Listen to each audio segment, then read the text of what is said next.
In this video, I'm gonna teach you two simple steps on how to fix the screen flickering and blinking issue in Windows 11 PC or laptop.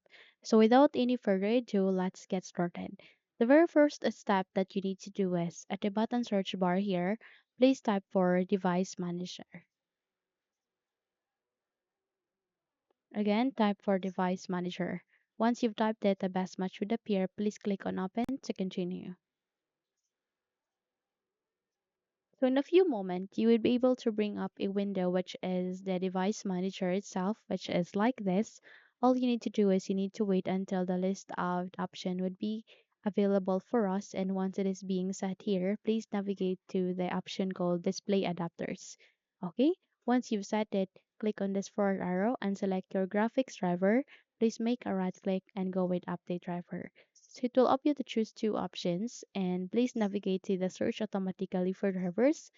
And if your computer or machine says that the best drivers for your device are already installed, then navigate to search for updated drivers on Windows Update and your machine will search for updated drivers that is compatible to you.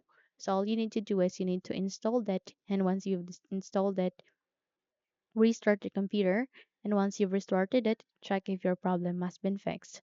However, if not, then we need to move on to the second and last method, and that is here at the bottom search bar again, you need to navigate the same step, and that is to type for device manager. Once you've typed it, the best match should appear again. Please click on open to continue so that you would be able to bring up the device manager window for the second time. So from here, please navigate to the option again called display adapters. Click on this forward arrow, select your graphic cards, and from here, please make a right click, go with update driver.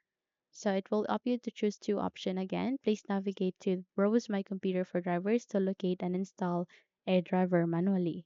Okay, so from here, go ahead, let me pick from a list of available drivers on my computer. Click on it, and it will show you all of the compatible device or driver that is good for you. Now, here's the catch. You need to try out one by one. Click on next.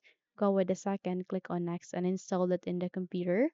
Go with the third, click on next, install it in the computer. And it might take some time, but definitely it will be worth it because you can simply identify what graphic driver would work for you best. Okay, so try out one by one and restart the machine. And once you've restarted it, check if your problem has been fixed. Okay, so that's it. If you think this video helped you a lot, then please don't forget to subscribe, hit the like button as well as the bell icon to be updated for more tutorials like this. Thank you for watching this video and have a good day.